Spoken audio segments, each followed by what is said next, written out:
Hello everyone, welcome back to my channel. And आज का जो हमारा ये लेक्चर होने वाला है, इसके अंदर हम बात करेंगे जुडिशरी का क्या रोल है वाइल या इन protection of fundamental rights of the citizens. हमें ये पता है कॉन्स्टिट्यूशन के पार्ट 3 के अंदर फंडामेंटल राइट्स गिवन है। कॉन्स्टिट्यूशन के पार्ट 3 के अंदर जो आर्टिकल्स आते हैं वो आते हैं article number 12 to 35। Part 3 fundamental rights की बात करता है, जिसमें आर्टिकल नंबर 12 से 35 तक अलग अलग टाइप्स के फंडामेंटल राइट्स को शामिल किया गया है, इंक्लूड किया गया है।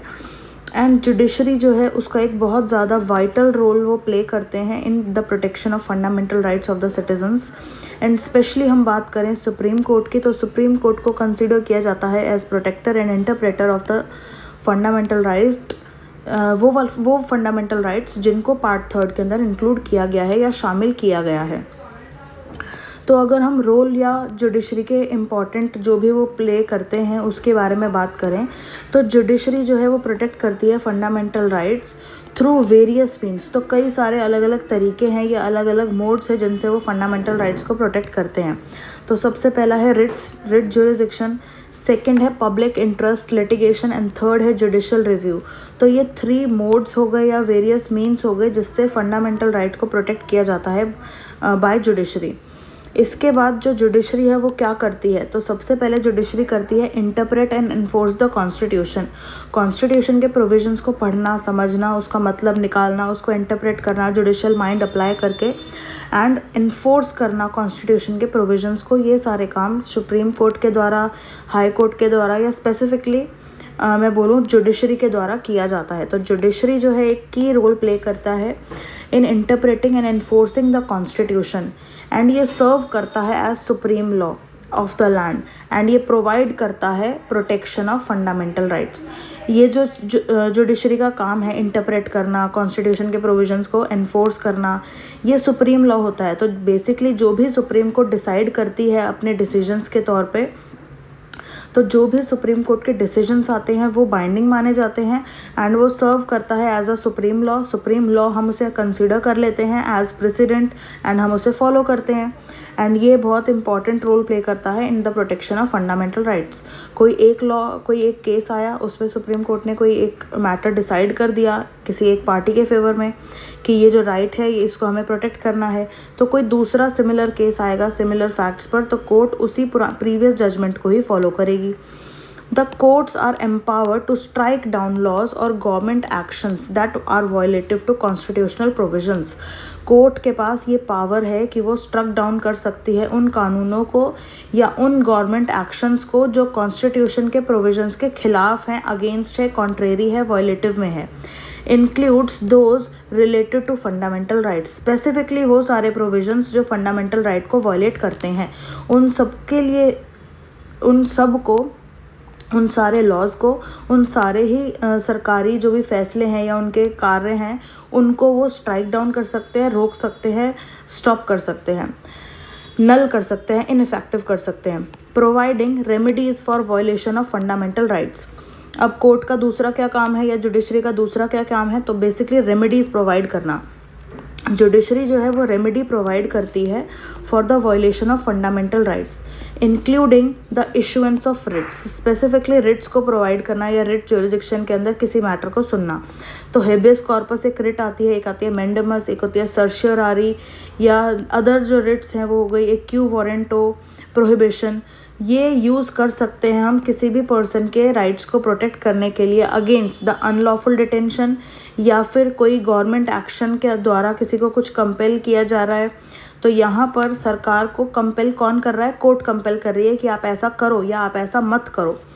यहाँ पर किसी के डिसीजंस को हम यहाँ पर चेक कर रहे हैं, रिव्यू कर रहे हैं किस तरीके से लोअर कोर्ट अगर कोई डिसीजन ले रहा है किसी केस के अंदर, तो यहाँ पर जो हायर कोर्ट है या सुप्रीम कोर्ट जो है, अगर वहाँ पे रिट लगी है तो सुप्रीम कोर्ट लोअर कोर्ट के डिसीजन को चेक कर रही है कि क्या लोअर कोर्ट का जो फैसला है वो सही है कि नहीं है। तो बेसिकली हेबियस कॉर्पस जो रिट है वो इशू किया जाता है अनलॉफुल डिटेंशन के अंदर। अनलॉफुली अगर किसी पर्सन का डिटेंशन हो रहा है तो यहाँ पर हेबियस कॉर्पस की रिट इशू करी जा सकती है। मैंडेमस के अंदर कोई मैंडेटरी एक्शन के लिए बोला जा रहा है सो कोर्ट इज़ ऑर्डरिंग, यहाँ पर कोर्ट ऑर्डर दे रही है या डायरेक्शन दे रही है गवर्नमेंट को या कंपेल कर रही है उनको कि आप इस तरीके का एक्शन करो। सर्शियोरारी के अंदर क्वैश किया जा रहा है, तो बेसिकली लोअर कोर्ट के अंदर कोई जुडिशियल प्रोसीडिंग्स चल रही होंगी एंड वो ड्यू टू द प्रोसेस नहीं कर रहे हैं वो प्रोसीडिंग्स को, या प्रोसीजर किसी भी तरीके से वायलेट कर रहे हैं जिससे फंडामेंटल राइट्स वायलेट हो रहे हैं, तो इससे जो सुप्रीम कोर्ट है वो रिव्यू करेंगे उनके डिसीजन को और उनके जो भी प्रोसीडिंग्स होंगे उनको क्वैश कर देंगे under the writ of certiorari. इसके बाद जो कोर्ट है वो अवार्ड करेगी damages to the other form और relief to the individuals whose fundamental rights have been violated. जो कोर्ट है उन्होंने इंटरप्रेट कर लिया, वायलेशन देख लिया कि हाँ वायलेशन हो रहा है, रिट्स इशू हुई हैं, लेकिन उसके बाद क्या, तो कोर्ट जो है अवार्ड देगी। अवार्ड बेसिकली एक डैमेजेस प्रोवाइड करेगी उन पार्टीज़ को, उन इंडिविजुअल्स को जिनके फंडामेंटल राइट्स वायलेट हुए होंगे। इसके बाद आता है कोर्ट का थर्ड रोल क्या है, तो थर्ड रोल है protecting the minorities and marginalised groups.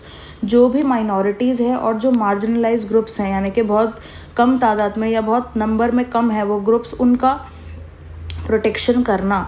तो जुडिशरी जो है वाइटल रोल प्ले करती है माइनॉरिटीज़ या मार्जिनलाइज्ड ग्रुप्स के राइट्स को प्रोटेक्ट करने में, पर्टिकुलरली वो जो वल्नरेबल हैं, जो बहुत ज़्यादा इस तरीके के हैं कि वो बहुत ज़्यादा प्रोन टू एट्रोसिटीज़ या प्रोन टू वायलेशन है वो, तो उनके राइट्स को प्रोटेक्ट करने का काम सुप्रीम कोर्ट करती है। फॉर एग्जांपल्स की अगर मैं बात करूँ तो सुप्रीम कोर्ट स्ट्रक डाउन कर सकती है वो लॉ या वो सरकार के एक्शंस जो डिस्क्रिमिनेटरी हैं इन लोगों के प्रति, जैसे on the basis of race, religion या कोई भी characteristic protection by fundamental rights provisions. So strike down किया जा सकता है बाय कोर्ट इन सारे प्रोविजंस को जो माइनॉरिटीज़ के राइट्स को वायलेट करता है या मार्जिनलाइज पीपल के राइट्स को वायलेट करता है। उनका भी बेसिक फंडामेंटल राइट्स है कि उनको भी प्रोटेक्शन मिलनी चाहिए। वो माइनॉरिटी में है, इसका मतलब ये नहीं है उनके राइट्स को सुप्रेस कर दिया जाए। इसके बाद upholding international human rights standards. International level पर एक जो ह्यूमन राइट्स का स्टैंडर्ड है उसको मेंटेन रखना, अपहोल्ड करना नेशनल कंटेक्स्ट में भी। तो जुडिशरी क्या करती है, may also took to the international human rights. Judiciary को देखना है, बेसिकली लुक करना है, देखना है कि इंटरनेशनल लेवल पर ह्यूमन राइट्स के क्या क्या स्टैंडर्ड्स हैं, क्या क्या ट्रीटीज़ हैं जिसको एक कंट्री इंटरनेशनल लेवल पर साइन कर रही है और ये बेसिकली क्लेम कर रही है कि ये ट्रीटीज़ इंडिया पर बाइंडिंग होंगी, तो which may be incorporated into domestic laws. अब किसी भी इंटरनेशनल लेवल पर किसी भी ट्रीटी को आप अगर साइन करते हैं, दैट मीन्स आपको उसको इम्प्लीमेंट करना है अपने ऊपर। तो इम्प्लीमेंटेशन उस ट्रीटी का कैसे होगा नेशनल लेवल पर या डोमेस्टिक लेवल पर, तो आप उसको इनकॉर्पोरेट करोगे अपने नेशनल लॉ पर। आप उस सब्जेक्ट मैटर से रिलेटेड कोई लॉ बनाओगे अपने नेशनल लेवल पर। So when interpreting and enforcing the fundamental rights के जो भी प्रोविजंस कॉन्स्टिट्यूशन में दिए गए हैं, आप इंटरनेशनल पर्सपेक्टिव को या इंटरनेशनल ह्यूमन राइट्स को भी ध्यान में रखोगे। एंड ये प्रोवाइड करता है एडिशनल प्रोटेक्शन फॉर इंडिविजुअल्स जिनके फंडामेंटल राइट्स रिस्क पे हैं। तो कई सारे ऐसे पॉइंट्स हैं जिसमें फंडामेंटल राइट्स जो है वो रिस्क पे है, और अगर आप इंटरनेशनल पर्सपेक्टिव देखोगे तो इंटरनेशनल पर्सपेक्टिव जो है वो बहुत ज़्यादा वाइड है। तो ऐसे में हम उन फंडामेंटल राइट्स को जो रिस्क पे हैं उनको प्रोटेक्शन दे सकते हैं, उनको बचा सकते हैं वायलेशन होने से। अब जुडिशरी अगला क्या करता है, सर्व करता है as independent check on government power. ये एक इंडिपेंडेंट बॉडी की तरह चेक एंड बैलेंस करती है। तो जुडिशरी सर्व करती है एज इंडिपेंडेंट चेक और ऑन गवर्नमेंट पावर्स, गवर्नमेंट की पावर्स पे ये चेक रखती है, इंश्योर करती है कि जो एग्जीक्यूटिव है एंड जो लेजिस्लेटिव ब्रांच है वो किसी भी तरीके का ऐसा स्टेप ना उठाए in their constitutional authority. Constitution ने उनको जो अथॉरिटी दी है उसके अंदर रहते हुए ही वो काम कर रहे हैं, बट अपने काम को या अपने पावर को वो ज़्यादा एक्सटेंड ना कर दें एंड किसी के फंडामेंटल राइट्स को वो इन्फ्रिंज ना करें। तो जो जुडिशरी है has delivered several landmark judgments. Judiciary ने अपना ये काम करते हुए या चेक एंड बैलेंस मेंटेन करते हुए जो भी एग्जीक्यूटिव है और जो भी लेजिस्लेचर है उनके जो भी पावर है, अपनी पावर से जब भी लेजिस्लेचर और एग्जीक्यूटिव जब भी अपनी पावर से ज़्यादा एक्सीड करके कोई काम करते हैं तो जुडिशरी वहाँ पर सामने आई और उन्होंने उनको ये काम करने से रोका, जिससे कई सारे लोगों के फंडामेंटल राइट्स को प्रोटेक्ट करा सुप्रीम कोर्ट ने या जुडिशरी ने। तो ऐसे कई सारे केसेस हैं। सबसे पहला केस हम देखते हैं केशवानंद भारती केस। इसके अंदर कोर्ट ने एस्टैब्लिश करा डॉक्ट्राइन ऑफ बेसिक स्ट्रक्चर को, कि जो पार्लियामेंट है या जो लेजिस्लेचर है वो ऐसा लॉ नहीं बना सकती, कोई भी ऐसा लॉ जिससे किसी भी इंडिविजुअल के बेसिक फंडामेंटल राइट्स का वायलेशन हो रहा है। तो बेसिकली ये बेसिक स्ट्रक्चर के अंदर आता है, कुछ मूल चीज़ें हैं संविधान की, आप उसको टच नहीं कर सकते, उसको अमेंड नहीं कर सकते, उससे छेड़छाड़ नहीं कर सकते। इसके बाद आता है KS पुत्तास्वामी केस। इस केस के अंदर कोर्ट ने बताया कि राइट टू प्राइवेसी का अधिकार है, प्राइवेसी जो है किसी भी इंडिविजुअल्स की आप ब्रीच नहीं कर सकते। इसके बाद नेक्स्ट केस आता है हमारा ADM Jabalpur case. Supreme court ने इस केस में अपहेल्ड किया government's right to detain citizens without trial during the emergency which was a violative of fundamental right. तो कोर्ट ने यहाँ पे अपहेल्ड कर दिया क्या, कि गवर्नमेंट के पास ये पावर है कि अगर इमरजेंसी लगी हुई है और किसी भी पर्सन को डिटेन किया जा रहा है यहाँ पे, तो उसको डिटेन किया जा सकता है विदाउट एनी ट्रायल नहीं हुआ तो बेसिकली अंडर ट्रायल प्रिजनर है, तो यहाँ पर उसको डिटेन रखा जा सकता है लंबे समय के लिए भी। क्यों? क्योंकि यहाँ पर इमरजेंसी का सिचुएशन है, इमरजेंसी का माहौल है, एंड यहाँ पर इस सिचुएशन में अगर उस इंडिविजुअल का फंडामेंटल राइट वायलेट होता है तो वो ऐसा कर सकते हैं। इसके बाद एक केस आता है नालसा केस। द जुडिशरी जो है वो एक इम्पॉर्टेंट रोल प्ले करती है in protecting the rights of the marginalised communities. जैसे कि हमने ऊपर देखा, सुप्रीम कोर्ट एक इम्पॉर्टेंट रोल प्ले करती है, जो भी मार्जिनलाइज्ड कम्युनिटीज़ हैं या जिसकी जो पॉपुलेशन है वो कम है, ऐसी कम्युनिटीज़ को या ऐसी कम्युनिटी या ऐसे लोग जो बहुत ज़्यादा प्रोन है टू जो भी वायलेशंस हैं, जो भी जिनके राइट्स वायलेट हो रहे हैं। जैसे कि मैं बात करूँ ट्रांसजेंडर के, तो ट्रांसजेंडर के राइट्स बहुत ज़्यादा वायलेट होते हैं। तो अगर ऐसी कम्युनिटी है तो through judgments such as national legal service authority versus union of India, ये नालसा केस का ही पूरा नाम है। इस केस के थ्रू इन्होंने रिकॉग्नाइज़ किया थर्ड जेंडर को एज अ थर्ड, ट्रांसजेंडर को as a third gender right उनको रिकॉग्नाइज़ कर लिया गया कि जो ट्रांसजेंडर है उनका भी राइट है, वो एक थर्ड जेंडर के नाम से जाने जाएंगे एंड सोसाइटी में उनको भी एक रिकॉग्निशन दिया इस केस के अंदर। तो जैसे ये मार्जिनलाइज कम्युनिटी थी, इनके राइट्स वायलेट होते थे, इनको रिकॉग्निशन नहीं मिलता था, ये कहीं पर भी अगर एडमिशन के लिए जाते थे इनको एडमिशन डिनाई कर दिया जाता था, भाई आप कौन सी कैटेगरी में आते हो, या मेल में आते हो या फीमेल में आते हो बताओ। एंड ये अपने आप को ना मेल मानते थे ना फीमेल मानते थे, तो ये अपने आप को कौन सा जेंडर बताएं। तो इस तरीके कई सारी समस्याएं आ रही थी इनके सामने। तो यहाँ पर ये इन्हें बोला गया मार्जिनलाइज कम्युनिटी, और इस मार्जिनलाइज कम्युनिटी को रिकॉग्निशन दिया गया इस केस के through by supreme court. Next case आता है हमारा श्रेया सिंघल केस।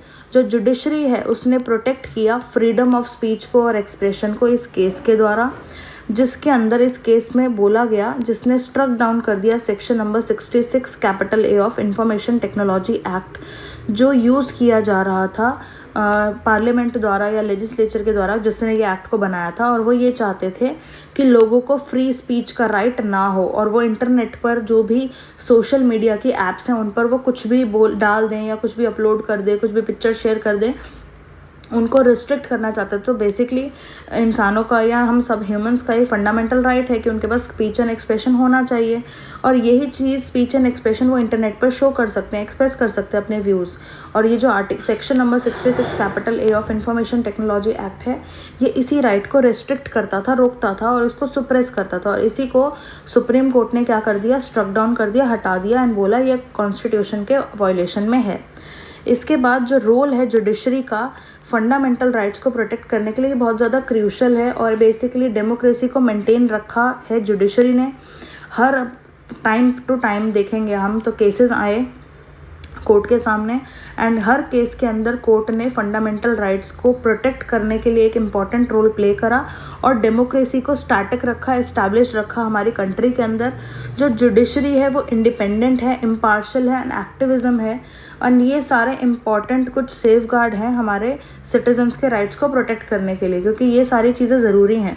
अगर जुडिशरी इम्पार्शल नहीं रहेगा, इंडिपेंडेंट नहीं रहेगा, एक एक्टिविस्ट रोल प्ले नहीं करेगा, तो इंडिविजुअल्स के राइट्स भी स्टेक पर रहेंगे, एक तरीके से उन पर एक थ्रेट रहेगा कि कभी भी वो वायलेट हो सकते हैं, उनका प्रोटेक्शन थोड़ा सा मुश्किल हो जाएगा।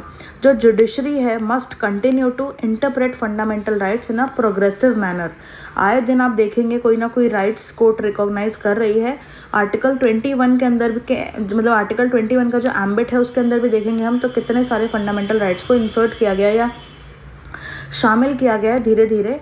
तो बेसिकली उसके एम्बिट को बहुत ज़्यादा वाइडर किया गया है। तो जुडिशरी को या सुप्रीम कोर्ट को जो इंटरप्रेट करना है लॉज को या फंडामेंटल राइट्स को, तो एक प्रोग्रेसिव मैनर के अंदर करना चाहिए भाई, सोसाइटी के साथ प्रोग्रेस करते हुए चीज़ों को एक्सेप्ट करना और उसको फंडामेंटल राइट्स की कैटेगरी में शामिल करना चाहिए और इसके अकॉर्डिंगली ही इंटरप्रेट करनी चाहिए चीज़ों को, to ensure that the constitution remains relevant. And साथ ही साथ हमें ये तो चीज़ें देखनी है कि कॉन्स्टिट्यूशन के प्रोविजंस के अगेंस्ट हम नहीं जा सकते, एंड हमें उसको ध्यान में रखते हुए, कॉन्स्टिट्यूशन के प्रोविजंस को ध्यान में रखते हुए, प्रोग्रेसिव सोसाइटी को ध्यान में रखते हुए जो फंडामेंटल राइट्स हैं लोगों के, उनको प्रोटेक्ट करना है।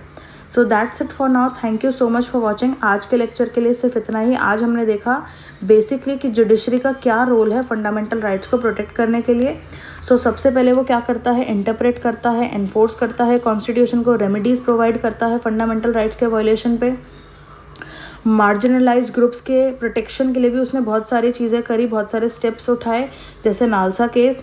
इसके बाद ह्यूमन राइट्स पर्सपेक्टिव या एक स्टैंडर्ड हम देखते हैं इंटरनेशनल लेवल पर, जिससे हमें हेल्प मिलती है। इसके बाद हम एक चेक एंड बैलेंस मेंटेन रखते हैं गवर्नमेंट की पावर पर कि वो क्या कर रहे हैं, क्या नहीं कर रहे हैं, कौन सा लॉ पास कर रहे हैं।